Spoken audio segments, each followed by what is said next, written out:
Good morning, Chicago. I'm Dr. Allison Arwady, Commissioner at the Chicago Department of Public Health. Today is Tuesday, June 1st, 2021. And you can see we have a special guest with us here today. This is Dr. Isaac Ganai. He's at the Chicago Department of Public Health, and he's one of our Epidemic Intelligence Service Officers, or EIS officers, and he'll tell you a little bit about that. He's been doing a lot of work in laboratory, in testing. He knows as much about the science of the COVID vaccine as really anybody at the health department, so he's going to be a good person for your science-based questions. Let's just check our distancing real quick. Hold out your hand. Yep, so we are both fully vaccinated, but we have our masks off for the show here and still keeping some distance.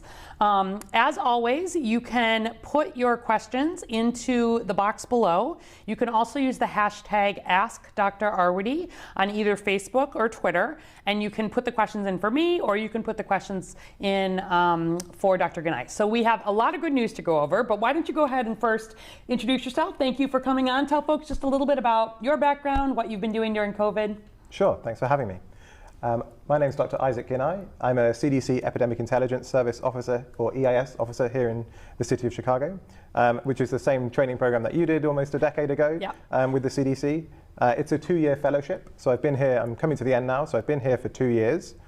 And for the last 18 months or so, I've really been focused entirely on COVID, as you know, right back from kind of January of 2020, when myself and others from the Illinois Department of Public Health, Chicago Department of Public Health, Cook County Department of Public Health, and CDC investigated those very early cases. That's right. You were on site for the second case in the U.S., first case of human-to-human transmission. Yeah, and that was a crazy experience because, you know, at that time there was 2 cases and rightly a huge team of people responding and learning everything we could about this virus in the very early stages of 2020.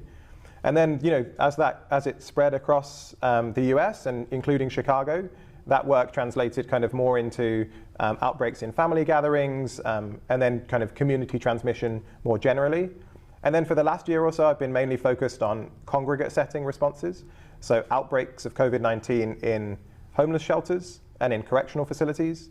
And then also on testing and lab-based surveillance. So that's kind of what I'm spending most of my time on now, is a lot of this kind of surveillance of SARS-CoV-2 variants. So that's variants of the virus that causes COVID-19, variations. And you might have heard of some of these ones that have come from kind of, there's been ones that have emerged in the UK and first detected in South Africa and Brazil and now India.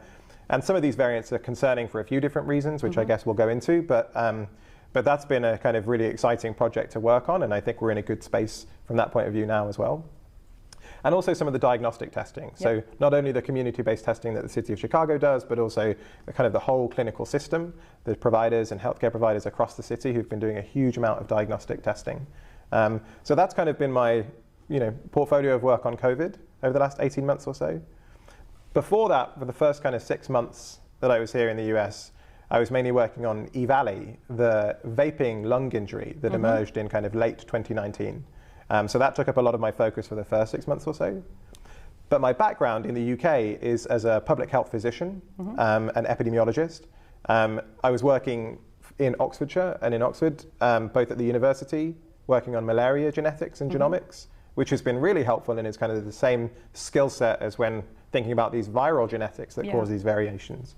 But also working in the local public health department, particularly working on kind of health needs assessments of people experiencing homelessness as well. So there's been some parallels there too. And my background is that I trained as a physician in London at UCL, University College London, and kind of practiced in North London for a little while, and then a little bit overseas as well. So I've done some, I know you have as well, I've done some global work in sub-Saharan Africa and in Southeast Asia, and also in some of the refugee camps in Greece, both clinically and in public health. All right. Good. So if you've got questions about variants, about some of the work that we did with people experiencing homelessness, about some of the very earliest days of the COVID response, anything about testing, he's your man. So go ahead and put your questions in.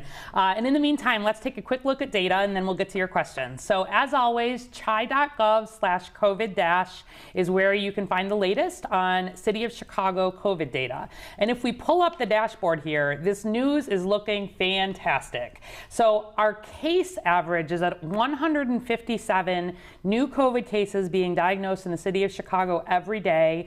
That is down 38% from a week ago, and that is the lowest number of new COVID cases that we have had since the beginning, since March of 2020. It's really amazing. And if we jump ahead to positivity rate here, 2.2%, down from 3% a week ago, also the lowest rate that we've had since COVID broke out here. Really exciting. Our hospitalization numbers are going down. This is how many Chicagoans are still getting admitted to the hospital every day. So we're at 21 there, but it's down from 37 a week ago.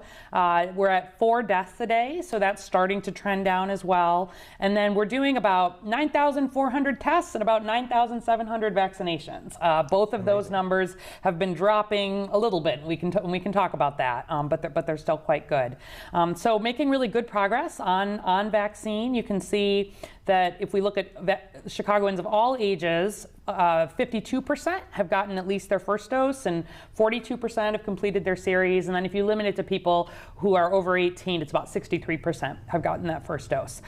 So really, really excellent news. And then let me just pull up. I've got a couple of quick slides to show to put this in some perspective. And those hospitalizations and deaths, they tend to lag a bit, right? So we'll probably, hopefully, see those decline even further as we've seen those cases come down the last few weeks. Exactly, yeah. We see the cases and the positivity usually trend down first, and then the more severe outcomes. And if we look here at our risk matrix, the main indicators that we're following, you can see that all 4 of our main indicators now, both the COVID cases per day, the test positivity, the non-ICU hospital beds, and the ICU beds, are now all in this lower risk category, which is great. Yeah, they've been, recently they were in moderate risk. Obviously, not that long ago, they were in high risk. And it's really amazing to see all of these in this column here. You can see we've just gotten into that lower risk column for ICU. So everything is absolutely heading the right direction, and it's great to see this. And then one other really exciting piece of news is that this is our travel order, and the entire country is yellow.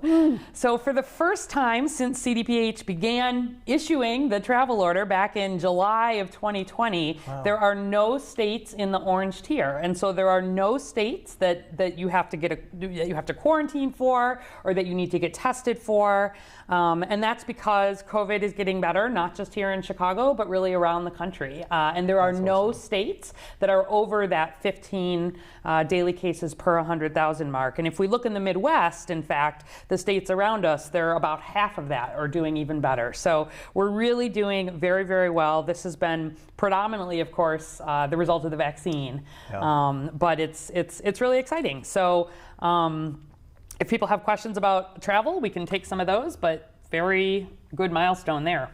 Yeah, for the summer as well, like being able to travel around, especially if you're fully vaccinated, and being able to do that feeling comfortable is just an amazing thing. Absolutely, yeah. And we'll talk a little more about travel in a minute, probably. And then just as a reminder for everybody that we still have appointments available for everybody in Chicago who is age 12 or older. You can make an appointment on ZocDoc.com/vaccine, or you can call 312-746-4835. And that number is really your best number. If you've got a question about vaccine, where to find a particular one, if you're over 65 or you have a disability or a medical condition, you can call that number and we will bring vaccine to your house. There's a lot of events that are happening in and around communities. You can go to chi.gov/COVIDvax to find them, but there's lots of vaccine available, and we want to continue making progress here. Our goal is to try to get to 70% of adults having gotten at least the first dose by the 4th of July if we can. We're at 63% now, so we've got a ways to go, but every day making good progress. So that's the data that I had to share.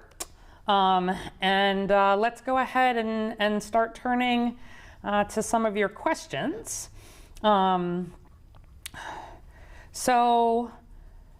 Okay. Number of things coming in already. So Susan Bernstein on Facebook is wondering, are the Chicago numbers excluding vaccinated individuals? Are the rates only among unvaccinated individuals? She says, I'm asking mostly about positivity rate, although perhaps there's more for you to touch on. So do you want to start with that? Sure. So all of the numbers that are on the dashboard include everybody in Chicago who we have the data on. So vaccinated, unvaccinated, it includes everybody. But the vast majority of cases that we're seeing right now are in people who have not been fully vaccinated.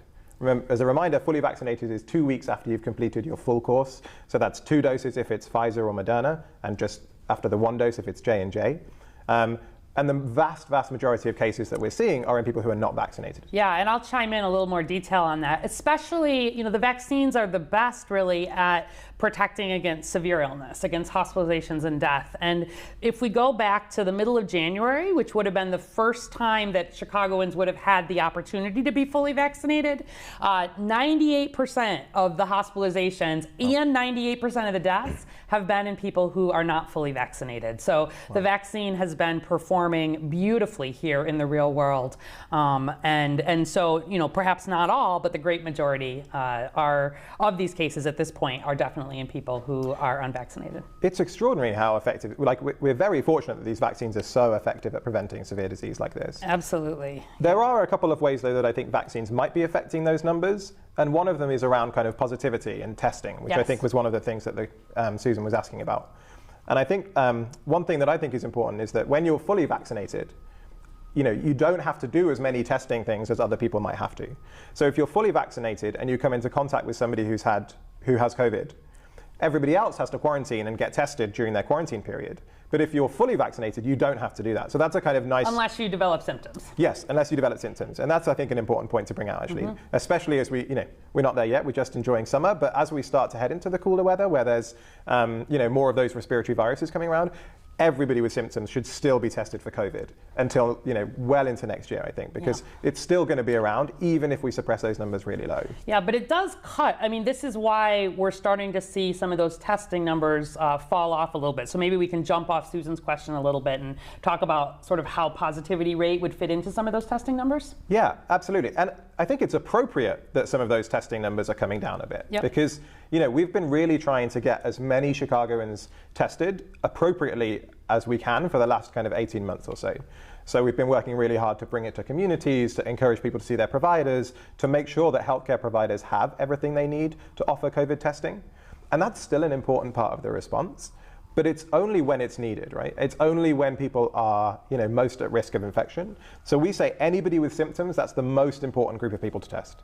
If you have any symptoms of possible COVID, whether it's even just a mild cough, any of those kind of mild symptoms, we would still recommend COVID testing. Yeah, That's the most important. I had a bad cold a couple weeks ago. I'm fully vaccinated. I tested myself anyway. Yeah, fully vaccinated, any mild cold symptoms like that, still very much recommended to get a COVID test.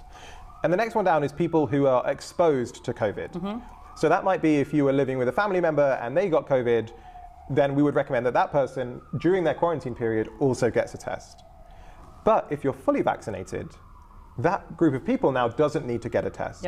So that's kind of why we might expect some of these numbers to start declining, because actually there's fewer people who need a test now. So it's appropriate that we're starting to see some of those testing numbers go down. But one of the things that we're interested in is that positivity number and really the case number. If those cases are going down and hospitalizations and deaths are going down, those are the most important things. Yeah, and just to remind you, the positivity number, it's basically the number of positive tests divided by all of the tests that are done. And so we always look at the positivity number together with the case number, because if we just stopped testing people, we would have 0 cases, but we wouldn't actually have no COVID. And so the good thing is, as the case numbers are going down, if it was just that we had stopped testing, you'd actually see the positivity number go up, because you'd be doing fewer tests and more of them would be coming back positive. So the fact we're seeing both the case number come down and that positivity number go down lets you know, A, you're testing enough, and B, you're seeing true improvement of the outbreak, and it's not just an artifact of testing. Yeah. All right. Let's see. So Kristen Korkowski on Facebook is asking, how do the new variants affect someone who is fully vaccinated? Do I have anything to worry about? Well, this is one of the things that public health professionals across the US and really across the world are rapidly working hard to figure out. I will say that right now, the current variants of concern that are largely in circulation in the US and even internationally, the vaccines that we have here are still very effective against those variants. So still really good news for people who've been fully vaccinated, that you'll still be very protected against those variants of concern. But one of the things we are worried about is a variant of concern emerging that makes those vaccines much less effective. And so that's one of the things that we're monitoring very closely. So for example, we look into lots and lots of cases of those people who, when they do get infected after a vaccine, we try and look at those cases in much more detail. So we might look at their clinical history. We might look at where they might have been exposed to the virus. And we also look at that virus and try and look at the kind of genetics of that virus to try and figure out if it was a variant or if it was a kind of, your garden variety. Yeah. So this is if someone is vaccinated, we wouldn't really expect them to get COVID, but we know no vaccine is 100% protective. So if someone is vaccinated and they get COVID, we especially want to look at sort of the details, the genetic fingerprint, if you will, of the COVID that person got. Is that right? Exactly. So that you mentioned earlier on that 98% of those hospitalizations since January have been kind of among people who have not been fully vaccinated. Yes. But those 2% in people who are fully vaccinated, so it's a huge reduction in risk. But there are still a few people who've been hospitalized after vaccination. Yep. Those people we want to really look into and try and get a bit of their virus and look at the genetics of it and see if it's being caused by a variant of concern or if it's being caused by kind of the variant that has been circulating kind of generally. And what have you been seeing here? Well, here, actually, one of the encouraging things, or I think it's an encouraging news, is that the majority of our cases right now are caused by variants of concern. Largely, these variants are more transmissible, which means that they increase the chances of, if I have COVID and you are vulnerable to COVID, so you're not fully vaccinated, for example, of me transmitting it to you. It increases the likelihood of that. And even with that happening over the last month, 2 months, 3 months, we've still seen this really profound decline in cases and hospitalizations and deaths due to vaccination. Right. So we know that when we do look at, we try and get a regular sample of these viruses from around the city each week, and we see that the majority of those now are variants of concern, largely what's called B.1.1.7, which is the variant that was first detected in the UK in late 2020. But even with these variants of concern, vaccines are still proving incredibly effective. Yes. And we're still seeing a really profound drop in the amount of SARS-CoV-2 circulating in Chicago. Yes, and so, that B.1.1.7, it is now, because it can transmit more easily, it kind of outcompetes the original one, and so we have more of that around. But it's not that the vaccine doesn't work against the B.1.1.7, it's just that it can be transmitted more easily. So it is now, it's sort of the top variant that we find, not just here in Chicago, but around the country, right? Yep. And so the good news, for Kristen here, who's wondering, do I have to be worried if I'm vaccinated? I think broadly, every time one of these new variants emerges, the scientists are testing the vaccines against it. Yep. And at this point, really the news continues to be good. If we can get the more people we can get vaccinated, not just here in Chicago, but around the world, the more protected we are against new variants emerging. Yeah, it's maybe worth just unpacking that a little bit more and talking about why variants emerge. So all viruses, when they replicate, when they kind of copy themselves, they can make errors, and those errors in the genetic code kind of turn into variants. Yep. Some of those errors are good for the virus, and that becomes a variant of concern. Some of them are bad for the virus, and maybe that variant dies out.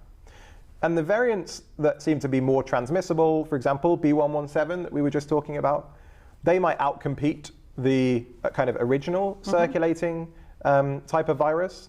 But that's happened repeatedly throughout this epidemic over the last 18 months. These variants of concern aren't the first time that's happened, because all viruses do this constantly. And SARS-CoV-2, the virus that causes COVID-19, has been doing this since it first emerged back in late 2019. So this is just the latest iteration, and I think we've got much better at looking for these and finding these. So we are finding them, but we would expect that any kind of new variant that comes along that is more transmissible will outcompete the last one, because they're just better at being a virus. Right. But as long as we keep seeing hospitalizations and deaths decline, then I think that's good news for us. Yeah, and we haven't, correct me if I'm wrong, but we haven't seen that people who have gotten some of these variants, they're not more likely to get seriously ill at this point, in the amount of data that we have. And so it's more just that they're being transmitted. They are around the city, but the vaccines continue to broadly be protective for people. Yeah, absolutely. Okay. And the more we can suppress the replication and the copying of that virus here in Chicago, but also across the US and globally, really, like the fewer chances that virus will have to continue to kind of copy and make those mistakes and come up with new variants. So if we can get these vaccines really taken up well here in Chicago in the US, and also globally, then I think the chance of those variants popping up is going to be much, much lower. Right, and we've got multiple questions, and I know a lot of people then are wondering about booster shots here. And I've got, there's a number of, there's like 3 or 4 people kind of wondering about how does that booster conversation fit into the variants, and do we know if people are going to need a booster? Where are we on that question? Yeah. At the moment, there's no need for a booster. Exactly. The vaccines that you've received, if you're fully vaccinated, are still incredibly effective. Including against the variants. Yeah, and including those that are really common here now in Chicago, are causing the majority of cases. So at the moment, no need for a booster. It is something that scientists are watching very closely, though. And I think it's something that will be part of the kind of science and public health researchers over the coming year or so. Will continually look at people's immune response. So how well their immune system is still fighting the virus, kind of months and years after that you've been fully vaccinated. So it's something that's being actively monitored. And there is the possibility, I think, of new variants coming up that do manage to kind of get round the immune protection or your body's immune system after it's kind of developed a response following vaccination. So there is that possibility, and that's something scientists will be watching closely. But right now, the vaccines that you've received, if you're fully vaccinated, will protect you against the variants as well. And so there's no need for a booster at present. All right, lots of good questions coming in. Stavros Haidas on Twitter is wondering about CT values. So we're going to have to explain that for some folks. Just stating that, the CDC has set one CT value and Illinois is using one CT value. And can we talk a little bit about CT values and how we make that decision? And most people probably don't know what a CT value is, so maybe explain a little bit about that question. Sure. So the way that a lot of these tests for SARS-CoV-2, which is the virus that causes COVID-19, works, is a test called polymerase chain reaction. And that's a kind of laboratory test where you're using bits of the genetic code of the virus that are unique to that virus. So you know that if you find it, it is SARS-CoV-2. And how these tests work is that they try and kind of copy and copy and copy and copy that bit of the genetic code until it shows up on these lab tests. Mm-hmm. So you put in these specific kind of reagents. They're called primers that attach to the genetic code and copy it and copy it and copy it. And then when you have enough, you can detect it. And the number of cycles that it takes for that to be detectable is called the cycle threshold, or CT for short. So when we talk about CT values, we're talking about the number of copying cycles, the number of those PCR cycles or polymerase chain reaction cycles that are needed before that virus was detected by the lab test. Right, because you're looking for a level. It's when we report it out, it's just yes, you have COVID or no, you don't. But always within there's a little bit of gradation. How much virus are you picking up? Right, and so the weird thing about CT values is that almost the lower the CT value, because the fewer times you had to copy it, the more virus there might have been when you started. Yep. So it's almost the opposite to what you might expect, where you might expect a high CT value means lots of virus. Right. It's quite the opposite. It's a low CT value means lots of virus. Right. But there's a reason that we only report out yes and no. Yes, we detected the virus, or no, we didn't detect the virus. Because CT values are very difficult to interpret. Yes. CT values, like how much virus you find through kind of a CT value, is very dependent on how well that swab was first collected. So if that swab was collected really thoroughly and it got lots of virus on there, there'll be lots of virus in that sample. And that might not really depend on the patient. It might also depend on if you left that swab sitting out for a while and didn't put it straight in the cooler or didn't put it straight in the lab on the machine to test. So there's lots of things that can affect this CT value that aren't necessarily dependent on the patient. But the person does have COVID. I mean, just to be clear, you have detected COVID virus. So it's more about the level of virus that someone might have. And sometimes we think about how infectious someone might be, right? When they have a lot of COVID, like during the period where they've just been infected and, maybe they're coughing like right early on, they may have sort of more COVID around. But it's more, just to Stavros' question here, he's wondering about different thresholds. And it's not that the person has, doesn't have COVID. You don't detect the COVID virus if it's not there, but it just has to do with that level. Right, and there's different, like every machine has different thresholds, and so it's really dependent on the laboratory, it's the collection methods, but when one of these lab tests, they make very, very few errors. So when one of these lab tests comes back and says positive, that's a positive test result for SARS-CoV-2. Yep. All right, so a couple questions about kids. We've got Diane Basner on Facebook, Jean Brooks on Facebook wondering about what's the scoop on vaccine for younger kids. Diane is wondering, do we know if there will be a vaccine for children younger than 11 before the next school year? Do we know when a vaccine will be available? I can just take that quickly. We don't know for sure the timing of this. The Pfizer vaccine, which is the one that right now is approved for children 12 and up, is the furthest along in the trials. They are still running their trials for children 5 to 11. They've estimated that perhaps by September there may be a vaccine available, but you can't rush it. You have to wait for the trials to get done. And so I don't think it's likely that we will be doing a lot of vaccinating before kids are back in school in the fall. But I do think that probably in that first semester, we will be doing a lot of vaccinating for younger children. And that'll be exciting because I know, a number of you are putting concerns about, where you have younger children and what should you be doing with masking. Anything you want to add on that? Well, just to say that, that's all like 100% accurate for the younger kids. Yeah. The older kids are already eligible and so can and should get vaccinated. And that's going to always reduce the risk as well. The teachers have been eligible for a long time and many of them have got vaccinated, so that's reducing the risk.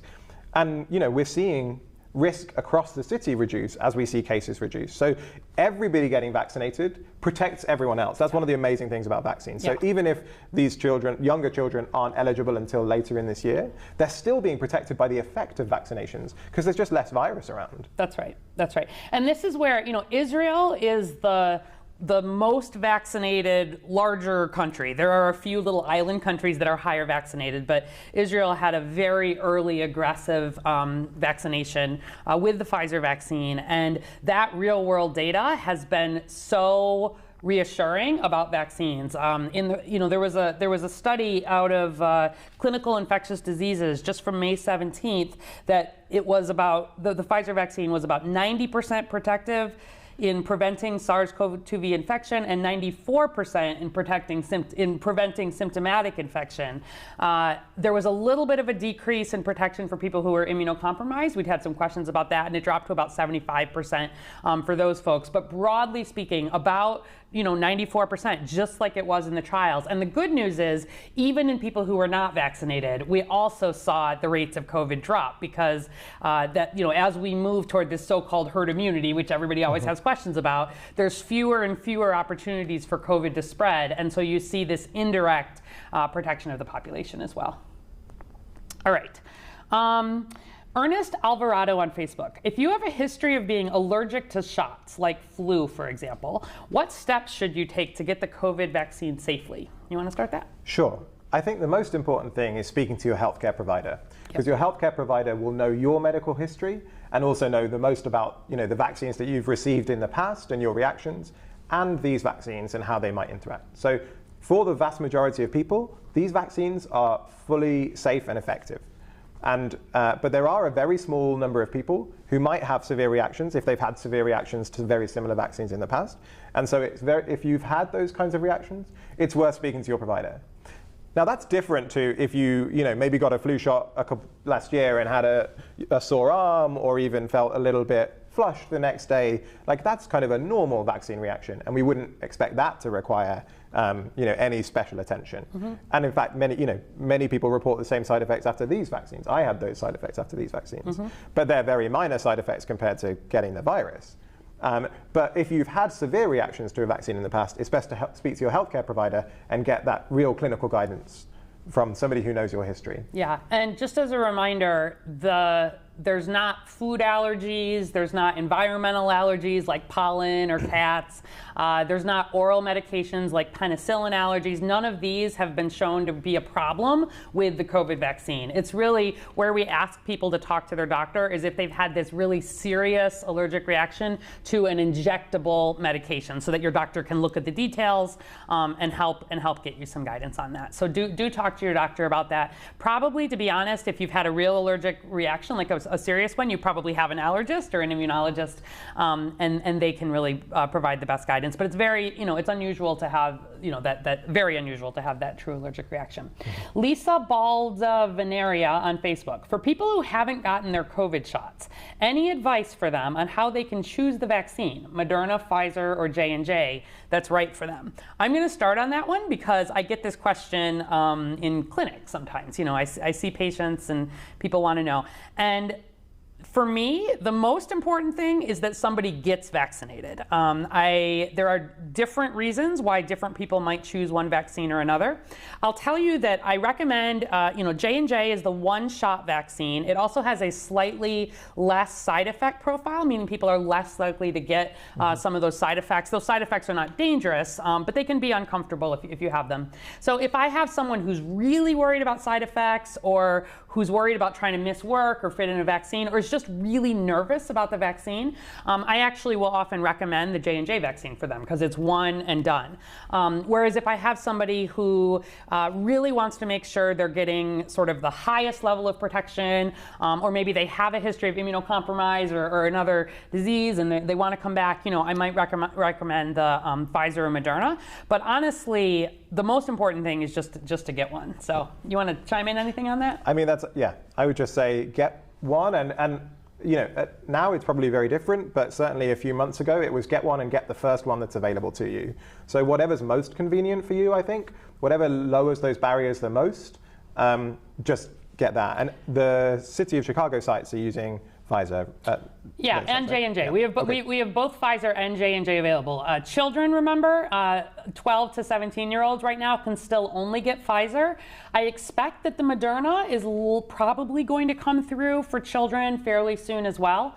But the Pfizer and the Moderna use a very similar technology, so I think of them as relatively equivalent.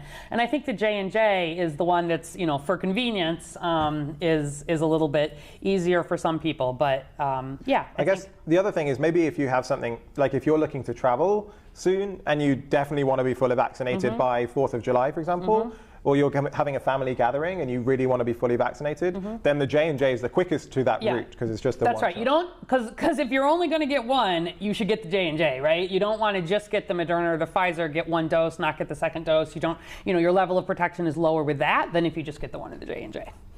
Okay.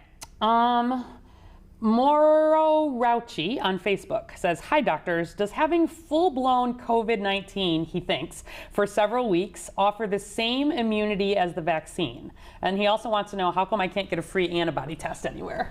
You want to start that? I'll start with the antibody test, and I think it's related to the rest of the question.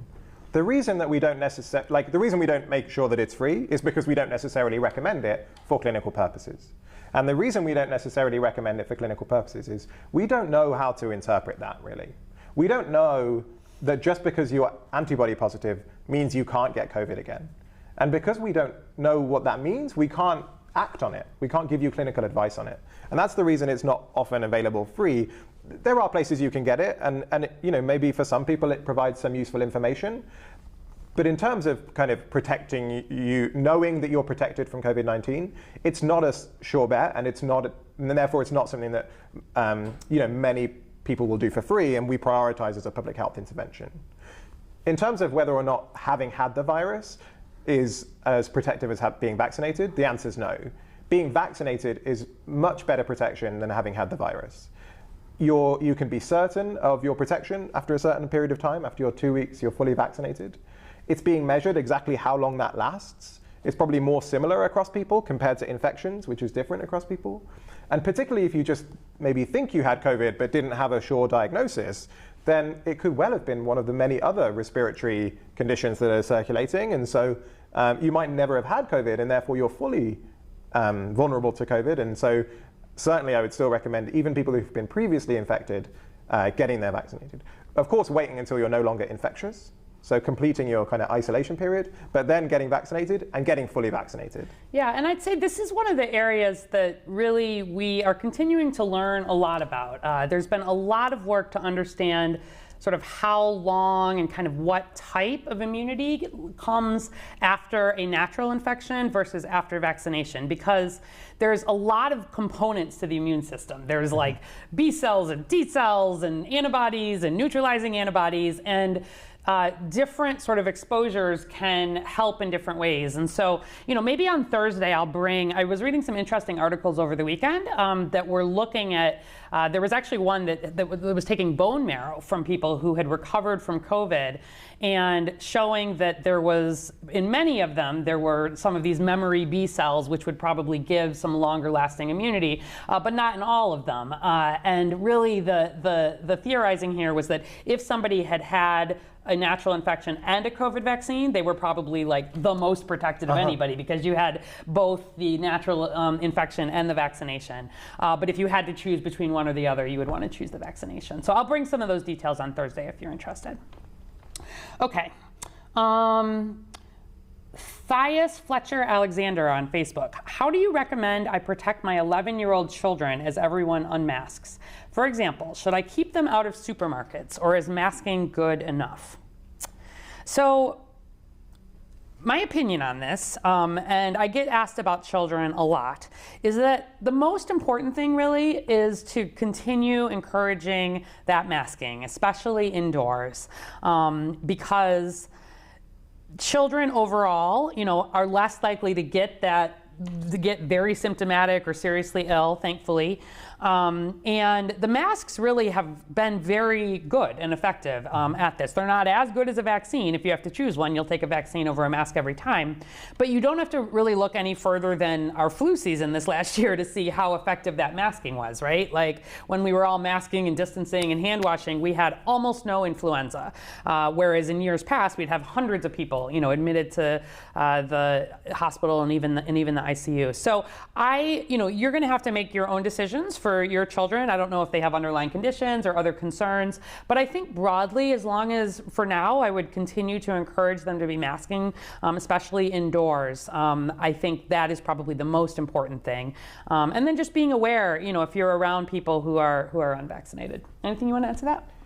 Just maybe that as we kind of head towards July 4th and there's more and more family gatherings and friend gatherings, there's certainly going out into the supermarket may present some risk, but really it's close contacts and family members and friends that we've seen the most transmission within.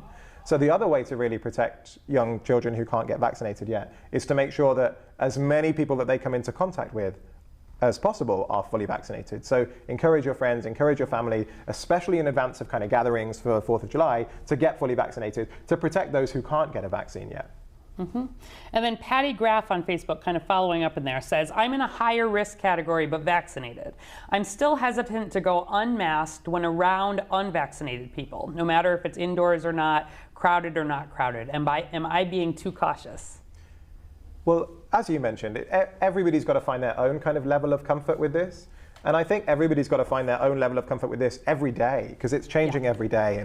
And as we see case rates improve around Chicago, I've been fully vaccinated for a couple of months now, but I'm more comfortable now than I was 2 months ago.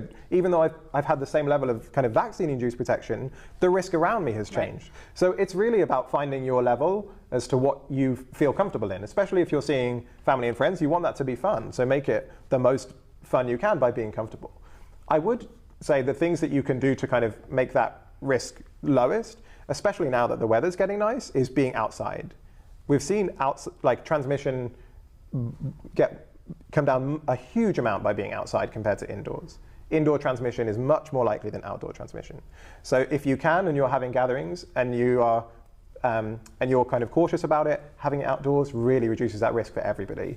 And then if you want to stay masked, I think that's totally fine. And some people will feel more comfortable doing that for a while, I think. And so it's just kind of finding out where you want to be and what level of risk and what level of kind of, signals you want to send out to the community as well. Yep. And then Don Wolf on Facebook in a follow-on here says, masks protect other people from our kids. How are our kids protected from others, even family and friends who aren't masked and who aren't vaxxed? So quickly on this, the main thing is that the masks do protect others. They help keep, your germs inside you. But they actually did find, because there's been a lot of studies of masking, that there also is protection for the person who is wearing the mask, even just the cloth mask, which was, I think one of the important pieces in terms of actually encouraging people to wear some of the masks. But even more than that, your kids are protected from family and friends who aren't vaccinated if those family and friends are wearing the masks. And so that's where, if I have a child that I am concerned about who is obviously unvaccinated, I'm going to be pretty insistent that the people who are going to be near that child, especially family and friends, if they're not vaccinated, wear a mask. And so that remains, really important and probably the most important thing you can do. So thank you for that clarifying point. And then Williams Dresky on Facebook is just asking, can we verify the mask policy? So as a reminder, there is no longer a mandate, a requirement for mask wearing in the state of Illinois.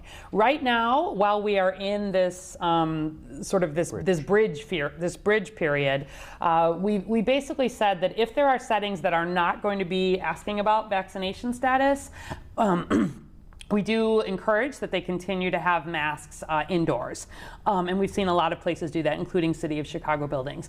As we move further ahead, I think even that will start to fall away. But right now, that's still where we are. So I hope that helps.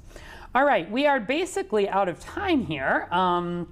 Anything else that you want to add or any good news? I think we had a lot of good news today.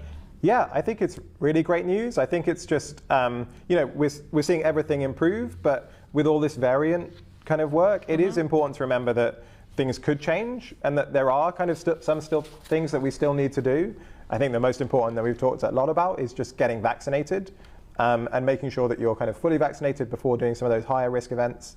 And I think that's going to protect us from, the kind of garden variety COVID that's been circulating for a while, but also any new variants that come up too.